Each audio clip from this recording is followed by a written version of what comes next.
Ladies and gentlemen, our next session is media's uncharted path ahead. Good afternoon, everyone. Hopefully everyone got a Shake Shack burger. My name's Will Margiloff. I'm the president of the activation group here at Zeta. It's my... Okay. I've never seen... It's my pleasure to be moderating this panel with...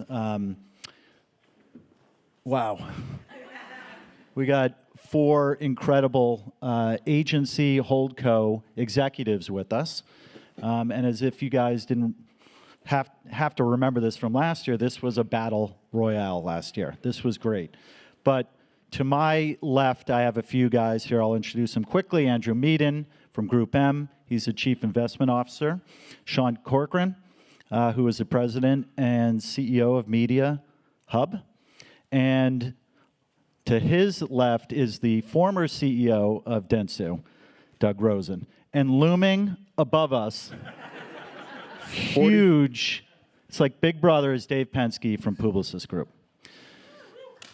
I don't like how Dave's looking down on us. I know, it's kind of He's scary, literally Dave. looking down Somebody on should us. take a picture of this quickly.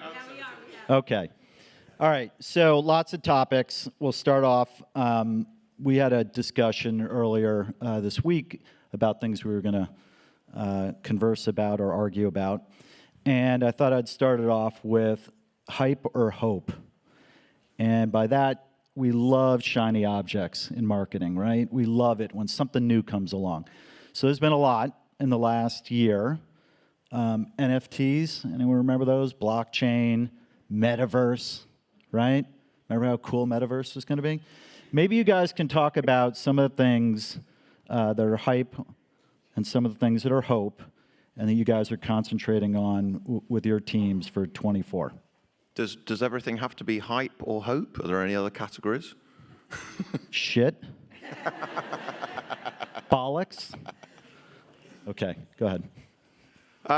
I think, well, we talked a bit about AI. I mean, AI is interesting. I mean, I don't think AI is hype or hope. I think it's probably good, exciting. How it's going to develop, don't know. But I mean, certainly it's something that we've been thinking about a lot as a business.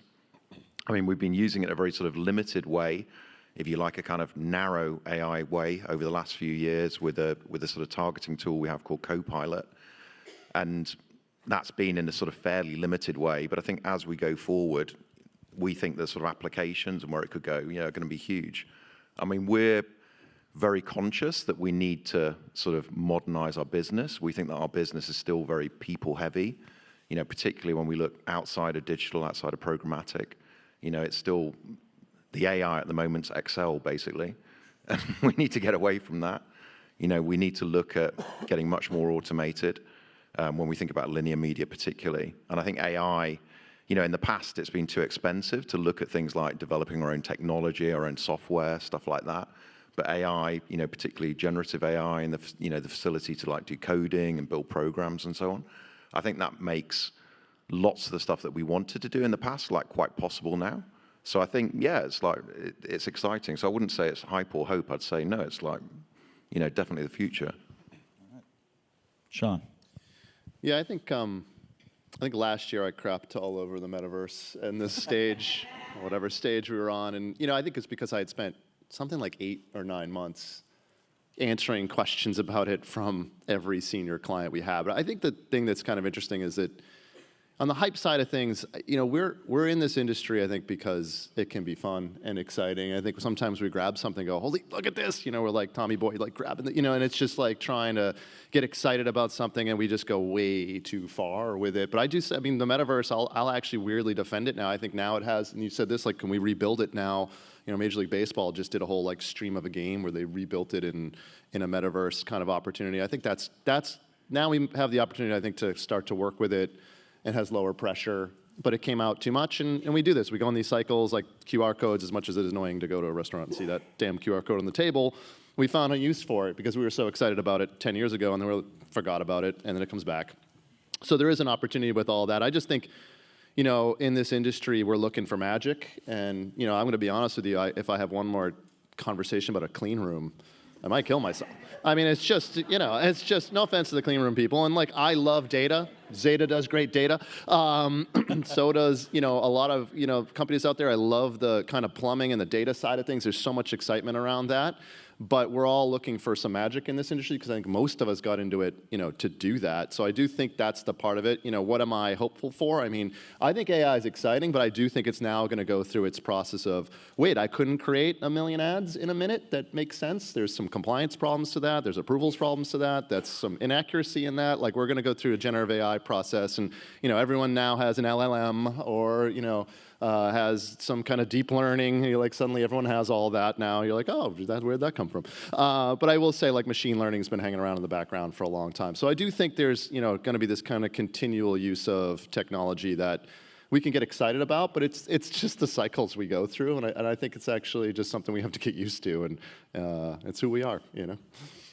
I guess the question is, should we keep going through the cycles? If we know this, like we were talking Can about you stop it? Maybe. Yeah. No. I think there's a couple of things. One, I don't think it's binary hyper hope in some ways. I think a lot of it's both. So if you look at AI, I guess the question is, how do you define the word A? If it's artificial, I think there's a lot of hype. If there's artificial, I think there's also a lot of hope, but maybe 10, 15 years out. But if you think about augmented or applied or other type of A words that could be there, there's a lot of that's running through all the holding companies right now on behalf of all of our clients. And there probably needs to be a whole host more of it as well. And I think everyone's working through that. But if you look at the metaverse we were talking about before, like, imagine all that time and energy that this industry put against the metaverse over the last 2 years. What if we put that against poverty, gun safety, cancer recognition, like other things that actually do good? That would be, I think, more meaningful use of our time if we could. Viewability. Measurement, like poverty, viewability. Yeah, but no, we are in an industry condemned to repeat what we've already learned before, and we're in these cycles. So the question is, as a group, how do we just say, can we time out and think about it? There's a better way through them. Big brother? I have a lot of agreement. It's very different than last year, I guess. I think I really agree with Andrew on AI. I actually think it's progressing. I think Doug's right. It's not a binary thing, but I think there's a lot of progress being made in AI. I think of where we started even 5 or 6 years ago. I think we don't always give ourselves credit for when things we're actually doing.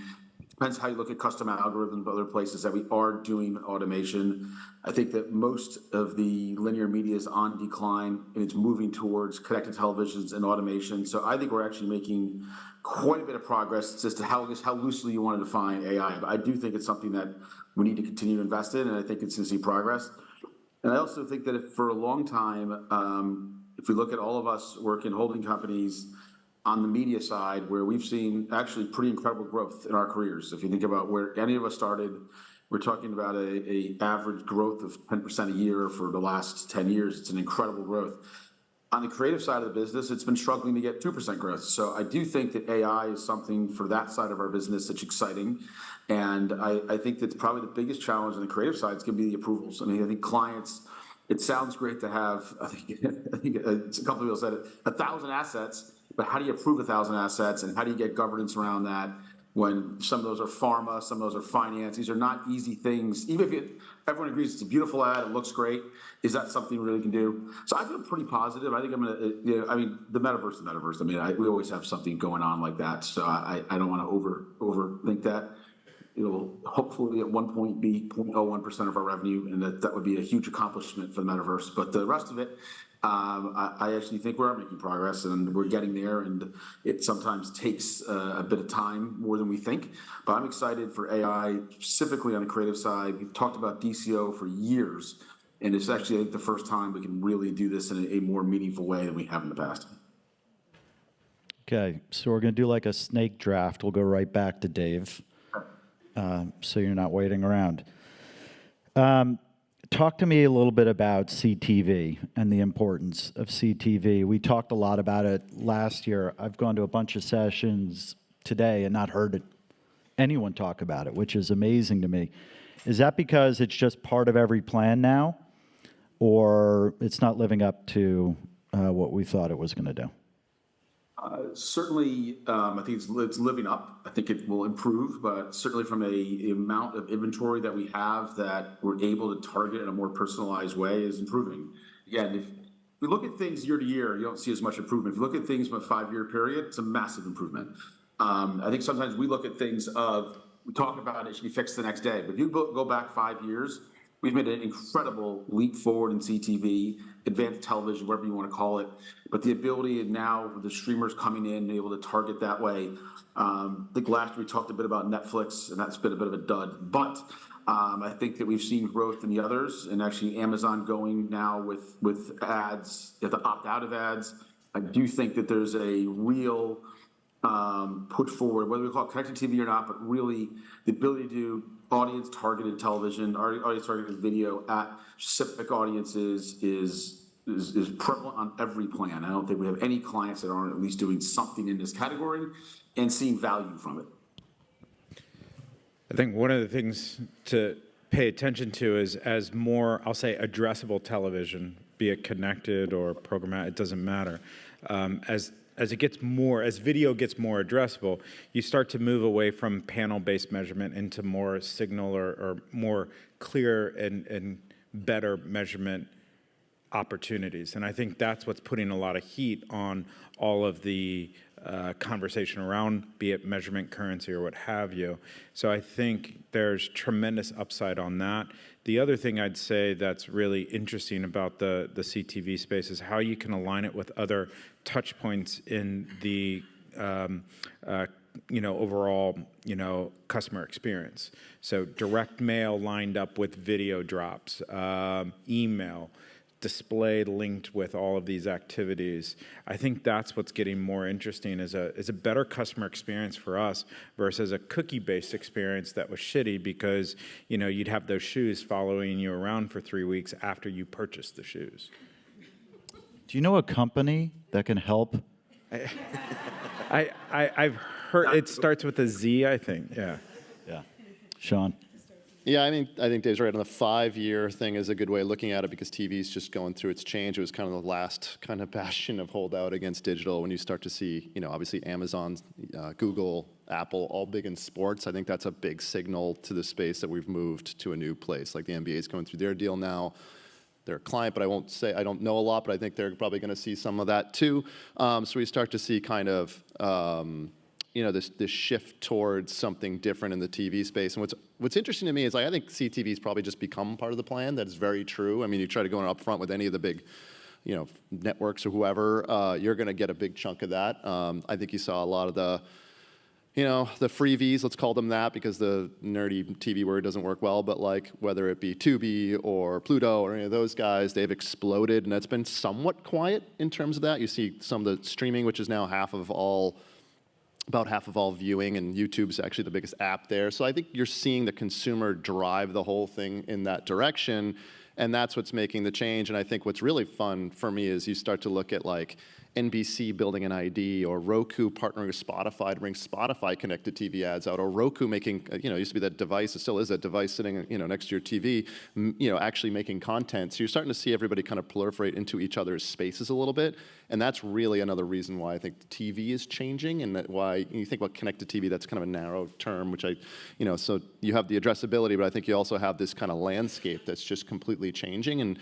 for us, it's like you have to retrain all the people that are living the TV world, and many of them lived in there for a long time, into something new. They start to have data conversations, and I think that's kind of exciting to get them kind of out of that, martini lunch. They do more than that, no offense to them, but that kind of approach of like, they're great negotiators, great all the things, but I think Adriana, cancel our reservation for later. And Zeta's fantastic. I'd just add to it. I think I agree with Dave. I think you need to look at it almost across several years because, the supply gap is still there. CTV streaming, really, really exciting, but still a lot of it is still I/O, still manually bought in that sense.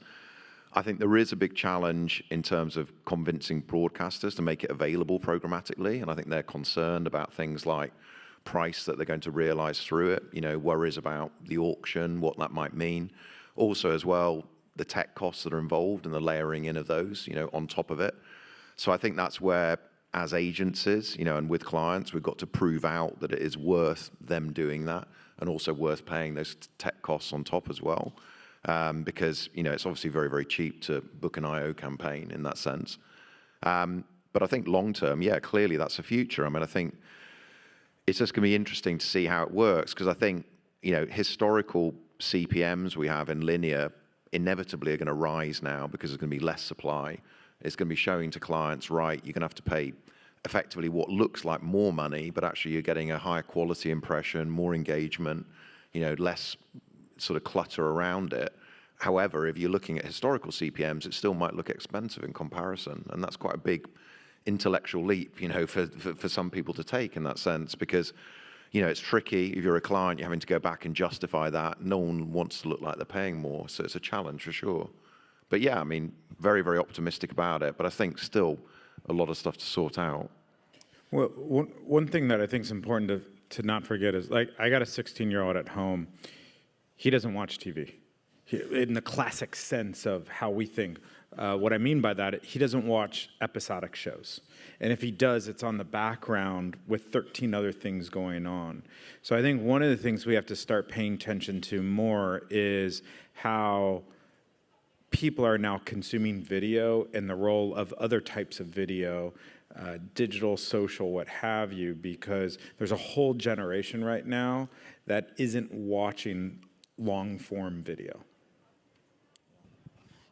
Dave joked a little bit about... Yeah, even further than that, two things. I think actually, this is the first year we've had in a long time. Actually, certainly it was a buyer's market this year, but we actually had more supply than demand. So we actually had, there was unsold inventory in linear effectively. I mean, I'm oversimplifying it.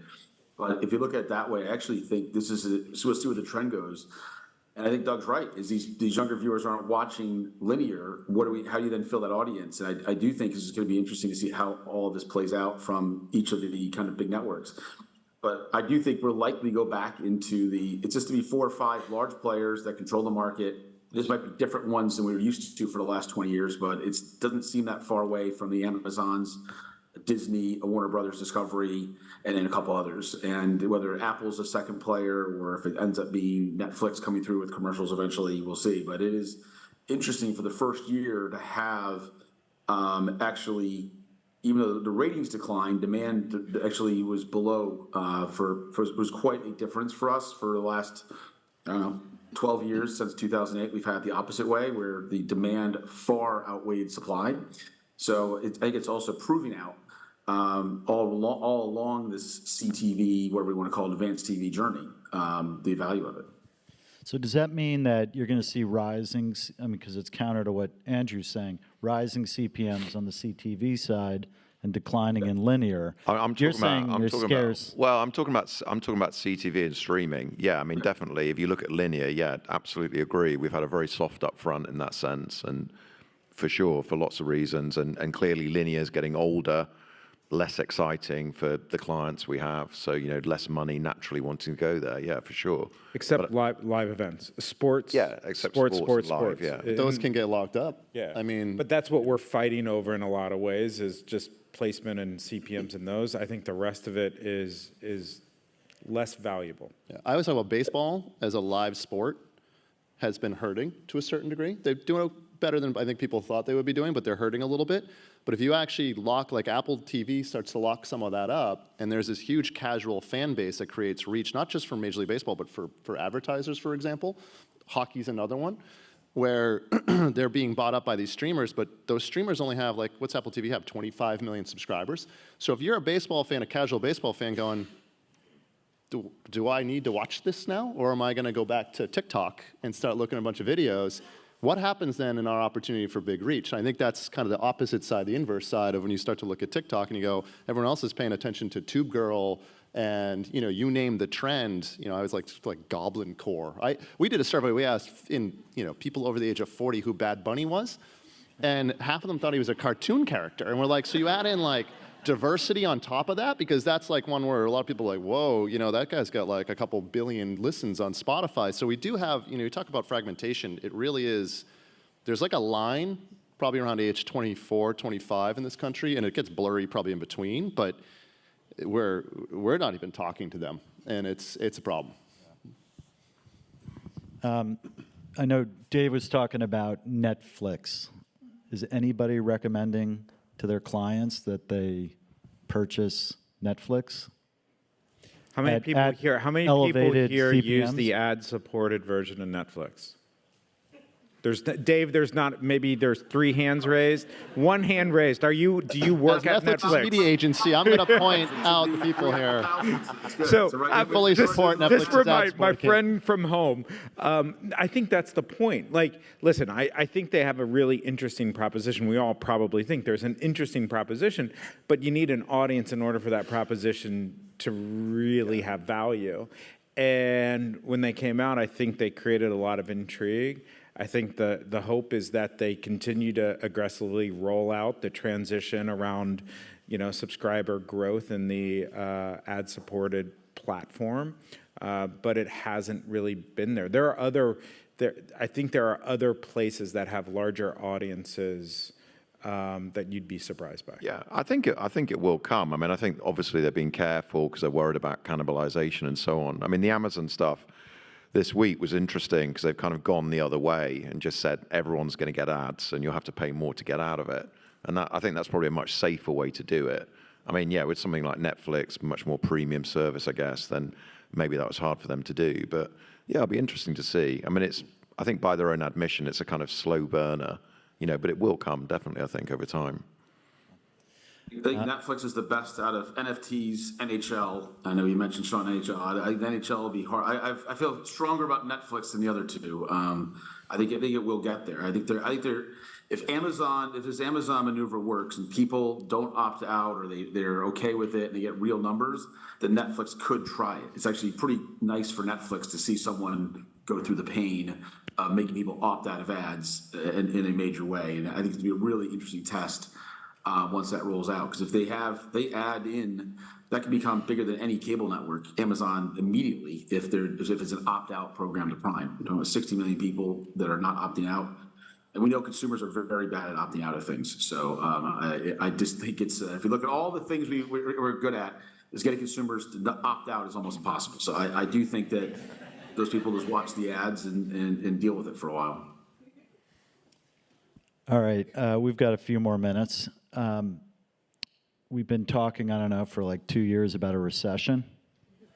Is that ever a discussion anymore? You guys hearing that across your client bases? Not in a sort of immediately dramatic way, but I do think next year is going to be bumpy, definitely, because I think, there's still a kind of disconnect between consumer sentiment and what our clients think. We've obviously got issues with oil that sort of, hit the stock market over the last few days, and yeah, there's all sorts of weird stuff going to happen next year, I'm sure, with the election and everything. Sounds like because of the election, I think the politicians will not let it get bad. Neither side can afford a financial crisis over the next year. So I actually think we'll continue to see bumpiness. I think we'll see sector by sector. Some sectors will be crushing it. Others will be still feeling the pains that they're feeling right now. I think in general, though, and I'm no economist. I'm actually nothing right now. What are you, Doug? I'm the guy on a stage with a mic underneath a 30-foot head of Dave Penski. But no, honestly, if you think about this, I don't think because we're heading into an election cycle that there'll be a lot of financial disruption over the next year. There won't be a lot of political disruption in some extent. Because we're going to see that through the election itself. And then once you get past that, I think that's when some pressure will come in based on all the things that Andrew is saying. Yeah, I think we underestimate still. I know we don't like to talk about COVID because it was so horrible but last year to this year, the year-over-year comps and just expectations of clients are just so out of whack. I don't think they really know. They're so used to doing the year-over-year. I'm sure you're all dealing with this. Like, what are my expectations for next year? What are my goals? How do I set them? We really set such a, fracture in that chain that I think that's the thing that's really caused problems. We have clients certainly that still have supply issues or they're just, economic in between, uncertainty, whatever. But I think that, to me, has been the biggest thing, is a lot of clients are sitting there going, I don't know, how about this number? They're kind of doing that, and I think that's that uncertainty is causing some real challenges for everybody, because you don't really know. You're like, I don't know if my clients are going to spend. I think they are, but are they? So that's the thing we just keep coming back to. All right, clients, talk to your agencies and tell them you're spending. I'm sorry, go ahead, Will. No, I was just saying, your agencies need to know you guys are spending. So you heard it from Sean. I actually look a little bit differently, is that at the moment, it seems to be more of a business-to-business recession and not a consumer recession. So if you look at where clients are, if you look at CapEx budgets are being hit. So if you have clients doing CapEx improvements, so they're looking to redo their website, redo their app, redo their customer experience, we're talking hundreds of millions of dollars of investment, billions sometimes, and those projects aren't happening. So that then sometimes has a trickle-down effect to more of the OpEx advertising budgets. More of our clients that are in just straight to consumers, they don't have a business portion of their business. I think are having a better, this is an overall generalization, but certainly a better opportunity. We're not seeing that consumer spend fall off a cliff like what we thought we would have if we sat in this chair a year ago. I think it's been better than we thought. Having said that, though, there's the business climate. So for some of our clients that are dealing with these budgets and the more of the business recession, we are seeing that. And I think it's probably more pronounced outside the U.S. Certainly the clients that have the heavy Asia, heavy China situation where this is a market that really does have a challenge. So I think it's certainly by category, but I think it's more of this like almost a business-to-business recession versus and if you look at the big accounts that are business-to-business accounts, look at that spend year over year, and you look at what they're trying to do, and a lot of it has to do, though, I look at it really as a CapEx or an OpEx spend. One of the things that this creates is if you're a brand that can, lean in now. There's supply, there's opportunity. I think brands can do an unbelievably efficient way of building your brand right now better than any other time. And I think so many brands are focused on performance and outcome because you have the pressure of the CFO and or others in your business. But right now, I don't think branding isn't being invested in the ways that it could be, and now's a perfect time for that. So one of the big themes, of course, is about intelligence. Data is abundant. Intelligence is scarce.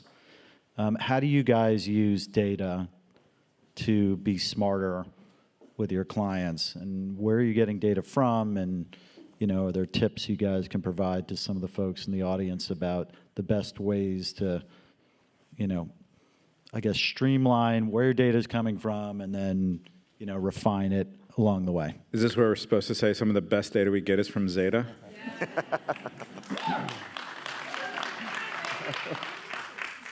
You don't have any clients. How do you know? I mean, we appreciate the plug. Sean. I'm up? Oh, okay. I think I would say I look at data in two ways. And I was, saying Zeta is great, but like the reason we are all here is because we're, all engaging with a very strong data company. But I think, we're looking at as there's kind of your base set of data, like we have Axiom at IPG. We partner with you all a lot. We kind of look at that as like there's a base set of data that's coming at us at 1,000 miles an hour. It's not always super insightful about humans. So we like to create another layer of data on top of it, and we try to look to say, okay, what can we get at for motivations, values, and then how can we really connect that to this larger sets of data we have that are like more of that base data, so that we can go and actually buy. My job is to buy, plan and buy advertising. So for me, it's like, how do I connect behavioral data, demographic data, which doesn't tell me a lot of the why. So how can I create some of that why data and then really connect it into some of this more larger sets of data that can then be leveraged in a better way. So for me, it's that why and what connection that I'm focused most on, and I think that will lead us to, I think Dave was talking about like better creative down the road. I think that's an area that could be really fun in the next few years again, which we've lost a little of that in the last few years, like that idea of like what's a great creative campaign. So for me, it's bringing that kind of chain down the road, so we're not just kind of flying around in a lot of just stuff. I mean, just to add, I think we've got, lots of sources these days. I mean, through APIs and so on that we're working with all sorts of partners with, obviously yourselves and lots of other companies. And yeah, it feels like a very data-rich time in that sense. But as you say, I think it's the intelligence piece and getting people who are good enough to be able to use it, manipulate it, work with clients effectively around it. That's always a challenge, I think. Okay. Well, we are out of time. Thank you very much to the panelists here. Doug's available for interviews in the back. Nope. Plugging Doug right now. But thank you very much. Thank you. Thank you. Thanks, Will.